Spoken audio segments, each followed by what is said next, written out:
दोस्तों नमस्कार, जोहार। चलिए जानते हैं झारखंड सूबा की ताज़ा खबरों को, लेकिन उससे पहले अगर आपने अभी तक इस चैनल को सब्सक्राइब नहीं किया तो सब्सक्राइब कर लें, जिससे कि आपको झारखंड सूबा की ताज़ा खबर रोजाना मिलती रहे।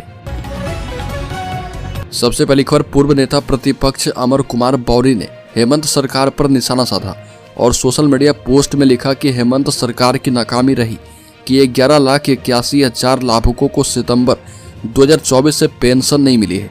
झारखंड में पेंशन योजनाओं के लाभार्थियों को पिछले 4 महीने से पेंशन नहीं मिली है।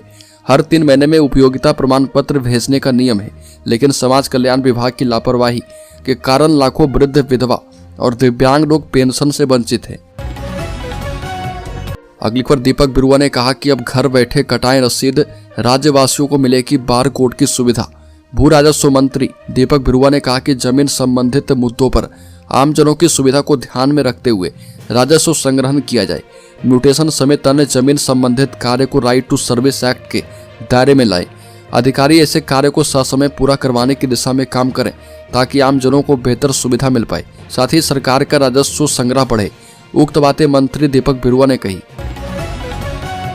अगली खबर, रिटायर्ड अधिकारी से 2,27,00,000 रुपए की ठगी। डिजिटल अरेस्ट का डर दिखाकर साइबर अपराधियों ने वारदात को अंजाम दिया। झारखंड के रांची से साइबर ठगी का हैरान कर देने वाला मामला सामने आया। बरियातू क्षेत्र में रहने वाले सीसीएल के रिटायर्ड अधिकारी साइबर ठगी के शिकार हो गए। ठगों ने खुद को टेलीफोन रेगुलेटरी अथॉरिटी और साइबर सेल के अधिकारी बताकर डराया, साथ ही झूठे मामले में फंसाने की धमकी दी। बदमाशों ने डिजिटल अरेस्ट का डर दिखाकर उनसे 2,27,00,000 रुपए अलग अलग खातों में ट्रांसफर करवा लिए। अगली खबर, नई दिल्ली में कांग्रेस के नए मुख्यालय के उद्घाटन में शामिल हुए झारखंड से कांग्रेसी। नई दिल्ली के 9 कोटला मार्ग पर अखिल भारतीय कांग्रेस कमेटी के नए कार्यालय इंदिरा भवन का उद्घाटन कांग्रेस की वरिष्ठ नेता सोनिया गांधी के कर कमलों द्वारा संपन्न किया गया और इस ऐतिहासिक मौके पर झारखंड युवा कांग्रेस के महासचिव वेद प्रकाश तिवारी ने एक प्रेस विज्ञप्ति जारी कर कहा कि यह नया मुख्यालय कांग्रेस के इतिहास में एक मील का पत्थर साबित होगा। कांग्रेस नेताओं ने इसे पार्टी के लिए गर्व का क्षण बताया। अगली खबर, 5 वर्ष में एक बार ही धान खरीद का लक्ष्य हासिल कर पाई सरकार। खरीफ विपणन मौसम में हर वर्ष सरकार की ओर से धान की खरीद की जाती है। केंद्र सरकार की ओर से निर्धारित न्यूनतम समर्थन मूल्य के अलावा सरकार की ओर से बोनस राशि का भुगतान किसानों को किया जाता है। इसके बावजूद पिछले 5 वर्षों में सिर्फ एक बार ही सरकार धान क्रय के निर्धारित लक्ष्य को हासिल कर पाई है। वित्तीय वर्ष 2020-21 में सरकार ने किसानों से धान खरीद को लेकर 60 लाख क्विंटल निर्धारित किया था और इस वर्ष सरकार की ओर से 62 लाख क्विंटल धान की खरीदारी की गई थी। अगली खबर, राज्य के डीजीपी ने कहा कि माओवादी स्प्लिंटर ग्रुप और आपराधिक गिरोह की धमकी के मामले में भी अब एफआईआर दर्ज करें। डीजीपी अनुराग गुप्ता ने 16 जिले के एसपी के साथ नक्सलवाद को लेकर समीक्षा बैठक की और वीडियो कॉन्फ्रेंसिंग के माध्यम से आयोजित की गई।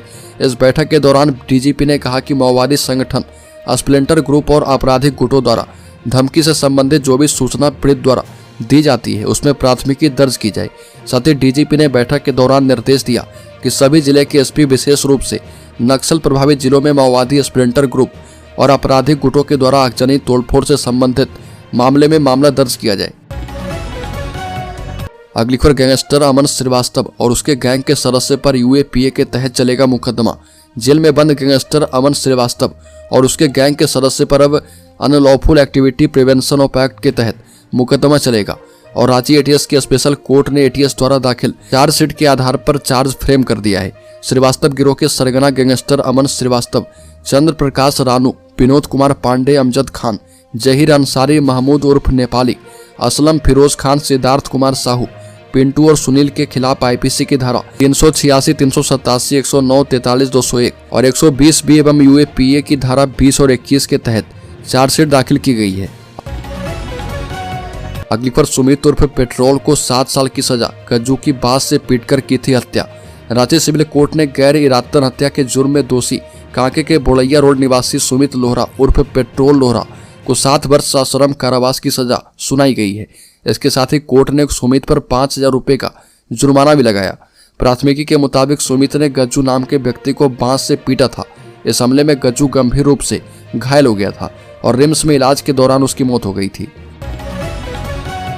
अगली खबर की बात करें तो प्रेम प्रसंग में भागी थी हिंद पीढ़ी की दोनों सगी बहनें, लोकेशन ट्रेस ना हो इसलिए तोड़कर फेंक दिया था फोन एवं सिम। बता दें कि इस मामले में पुलिस ने 5 आरोपियों को भी गिरफ्तार किया है, जिनमें मोहम्मद इस्माइल, जुनैद आलम, मजहर इस्लाम, इमरान खान और कासिद फिरोज शामिल है। एसएसपी चंदन कुमार सिन्हा ने अपने कार्यालय में प्रेस कॉन्फ्रेंस करके यह जानकारी दी। बता दें कि हिंद पीढ़ी की रहने वाली 2 सगी बहनें 11 जनवरी की शाम से गायब थी। परिजनों ने अपहरण की आशंका जताते हुए हिंद पीढ़ी थाने में एफआईआर दर्ज करवाई थी। अगली खबर, छवि रंजन ने दायर की याचिका, सेना के कब्जे वाली भूमि से संबंधित केस में अधिवक्ता का बयान दिया जाए। रांची के बरियातू स्थित सेना के कब्जे वाली भूमि की अवैध ढंग से खरीद बिक्री के आरोप में जेल में बंद रांची के पूर्व डीसी छवि रंजन ने रांची पीएमएलए कोर्ट में एक नई याचिका दायर की है और अपनी याचिका में कोर्ट से अनुरोध किया कि वह ईडी को आदेश दें कि वह हाईकोर्ट के अधिवक्ता हिमांशु मेहता का बयान मुहैया करवाएं। अगली खबर, झारखंड हाईकोर्ट का आदेश 4 महीने में करवाएं नगर निगम और निकाय चुनाव। स्थानीय शहरी निकाय चुनाव करवाने को लेकर निवर्तमान पार्षद रोशनी खलखो द्वारा दाखिल अवमानना याचिका पर हाईकोर्ट में सुनवाई की गई। सुनवाई के दौरान कोर्ट ने सरकार को स्पष्ट निर्देश दिया है कि 4 महीने में चुनाव की प्रक्रिया की जाए। इस दौरान कोर्ट के आदेश के तहत राज्य के मुख्य सचिव कोर्ट के सामने उपस्थित हुई। न्यायाधीश जस्टिस आनंद सेन की कोर्ट ने अगली सुनवाई में उन्हें उपस्थित होने से छूट दी है। अगली खबर, फरार नक्सलियों अपराधियों को पकड़ने के लिए पुलिस ने बनाया धांसू प्लान। सभी एसएसपी एसपी तक पहुंचा डीजीपी का नया आदेश। बता दें कि डीजीपी ने सभी जिलों को निर्देश दिया कि वो फरार नक्सलियों अपराधियों की अचल और चल संपत्ति का पता लगाएं, डॉक्यूमेंटेशन करवाएं और उसकी कुर्की जब्ती की कार्रवाई करें। डीजीपी ने निर्देश दिया कि सभी एसपी नक्सलियों स्प्लिंटर ग्रुप अपराधी की धमकी मामले में की गई शिकायतों पर प्राथमिकी दर्ज करवाना सुनिश्चित करें। साथ ही नक्सलियों के विरुद्ध चलाए जा रहे अभियान एवं आत्मसमर्पण नीति को और भी प्रभावी बनाने के लिए व्यापक रूप से प्रचार प्रसार किया जाएगा। अगली खबर, सही बिजली बिल नहीं तो बिलिंग एजेंसी पर होगी कार्रवाई। सीएमडी ने दिया डायरेक्ट ऑर्डर। झारखंड ऊर्जा विकास निगम के सीएमडी सह राज्य सरकार के अपर मुख्य सचिव अविनाश कुमार ने निर्देश दिया है कि बिजली बिलिंग एजेंसी अगर सही तरीके से उपभोक्ताओं को बिल नहीं दे पा रही है तो उसे तत्काल रद्द करें। उसके स्थान पर पैनल में शामिल अन्य बिलिंग एजेंसियों को मौका प्रदान किया जाए। उन्होंने कहा कि आम बिजली उपभोक्ताओं में 80% को ही बिजली बिल मिल पा रहा और इसे बढ़ाकर उन्होंने बिलिंग 95% तक करने का निर्देश दिया है। अगली खबर, 300 दरोगा को इंस्पेक्टर रैंक में मिलेगी प्रोन्नति।